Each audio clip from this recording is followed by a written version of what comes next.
Joining me now is Democratic Congresswoman Alexandria Ocasio-Cortez of New York. Congresswoman, thank you for being here with me tonight. Of course. Thank you for having me. Let me start by just a lot of people, not just in New York, but across the country, there have been a lot of takes, shall we say, are trying to make sense of what the elections meant, what they mean for the Democratic Party. What do you think they mean?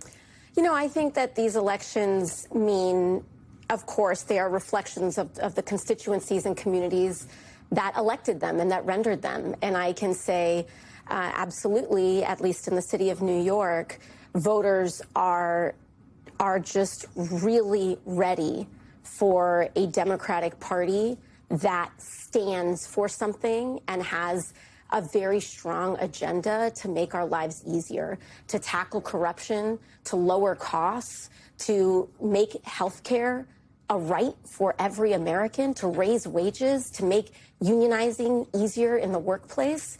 And they want to make a forceful statement in how badly they want to see us fight for that. And I think that in any robust year for Democrats, I believe you're going to see an expansion of a party and a deepening of our commitment.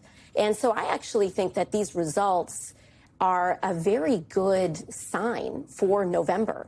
To your point, when I was elected in 2018, an election like mine, where voters were willing to really, trade in someone that was supposed to be the presumptive next Speaker of the House in my predecessor, and trade that in for also a Democratic socialist, a new organizer at that time. I think that is actually an indicator of places in other parts of the country willing to elect Democrats, even if the politics are not the same, even if those communities don't align with those with those same exact agendas. They are willing to take a chance for a better future. And so I don't think that people should be seeing this as a zero-sum game. I think they should be seeing it as encouraging for November. It's interesting because even in the state of New York, and you alluded to this, I mean, Michael Lasher, you probably don't share every opinion or position with him. You definitely don't share every position, I don't think, with Richie Torres on a number of things. Both of them won in primaries that night. I mean, Michael Lasher in a very competitive one. Do you think this is because, and I just played some of what people on the right wing are saying on television, that this is an over-torquing of the rise of democratic socialism and not enough of a focus on the broad people who won? Or how do you see that? Because you're a democratic socialist yourself. I mean, I think that the one thing that we know is that the Republican Party's brand is fear. And they have to constantly churn what they want people to be afraid of socialists, to be afraid of immigrants, to be afraid of women, to be afraid of... They constantly want Americans in fear of somebody. Because if you are not afraid of someone who is your neighbor, you're going to realize who's actually pickpocketing you. And that is the large corporations that are engaged in profiteering and jacking up your prices for no good reason. It's going to be in this administration that is engaged in record levels of swindling, thefts, tariffs, your housing. And so this is kind of their new thing of the day. But I think that people are feared out. I think that everyone's nerves are shot in constantly being taught and told of what country, person, community to be afraid of. And they just want a solution. They want their groceries to be more affordable. They want to figure out how we're going to get health care. They want our housing to get under control. And I think that we're ready for an affirmative vision, and we're ready for an affirmative agenda. You talked about this week kind of how the fear-mongering, you had deja vu, I think is how you described it. And you just alluded to that and what you just said now. What advice are you giving or would you have for these new members who are coming in and are already being painted in a certain way? And I want to talk about them too, but what advice do you have for them about how to get things done while still shaking up the system at the same time? Yeah, I think new and incoming members have no shortage of advice that's being given to them.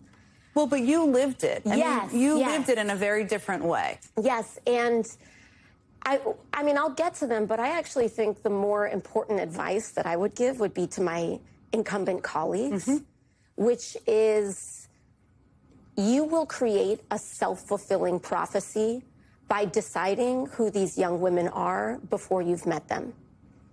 And if you are already panicking and sending little messages in your group chats about how these people need to be reined in and tamped down and shown their place, you are creating the antagonistic dynamic that we do not need. These are two young, talented, intelligent women that got elected against all odds, against millions of dollars. Perhaps there is something we can learn from them. The people chose them. And democracy and the Democratic Party is about what the people pick. It is not about any elected official or any leader, and I believe that. Do you, I mean, there are, and I want to ask you about this because I think they are being painted in a certain way. And Daria Liza, specifically, who is going to be a member of Congress, I think people should recognize. They are going to win in these districts. She has said a couple of things, and I think for people who are watching right now, I just want to remind them of that.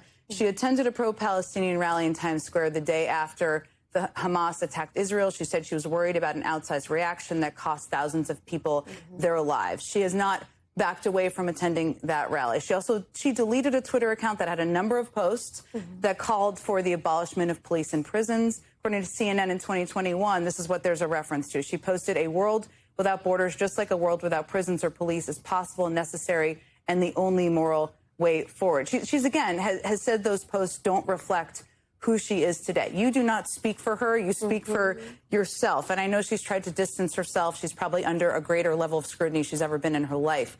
But does any of that give you pause? I think that, as you said, she has indicated that she has regret over the way that she issued those statements.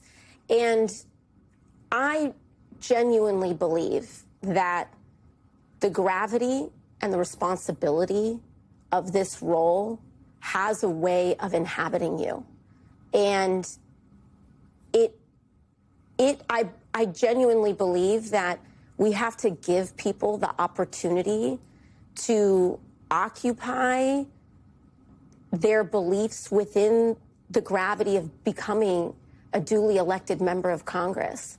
And I think that in the process of running for election, in the process of getting to know your constituents, it's very different than when you're only speaking as an activist or years ago or whatever that may be. But I think where we are right now is that the people of New York's 13th district have elected her.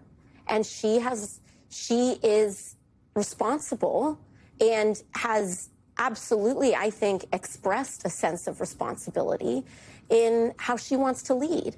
And so, again, I would say, I think it's important to not issue a verdict before these folks arrive. And, you know, I went through the same thing. I will never forget. I had this moment. There's, you know, everyone sees the floor of the United States House of Representatives on C-SPAN or whatever when we're casting our votes. But there are these little rooms attached to that floor, and it's known as a cloakroom. And in the cloakroom is where members can rest in between votes or if you need to get a snack or something. And they have televisions there. And I remember in my first term, I was sitting down on one of the couches, and there was this big television screen. And they were going on and on about, you know, the way that they were clipping something that I said out of context to look extreme and to look far more inflammatory than what it was, and most importantly, who I am. And I remember sitting next to a congressman, my colleague, a Democrat, sitting next to me on the same couch. And he was looking up at that television screen in disgust and just shaking his head. And I was sitting there right next to him. He had never once struck up a conversation with me, but he had made a judgment and determination of who I was. And it was incredibly dehumanizing. I was met with so much hostility and cruelty by the Democratic caucus when I was first elected. And I think that it created so much more antagonism than what was necessary in that time. And so I think that both ends of this relationship require work, right? Both ends require a stepping up and a certain magnanimity for us all to get what we want done. I'm an unabashed progressive, and I want to guarantee health care to every American. That's my agenda. That's why I'm in this business. And there are other Democrats that don't agree with me, and that's all right. They know what I'm after, and I know where they're at. But what I'm not going to do is allow my humanity to be erased, and I don't think that these newly elected officials should have theirs erased either.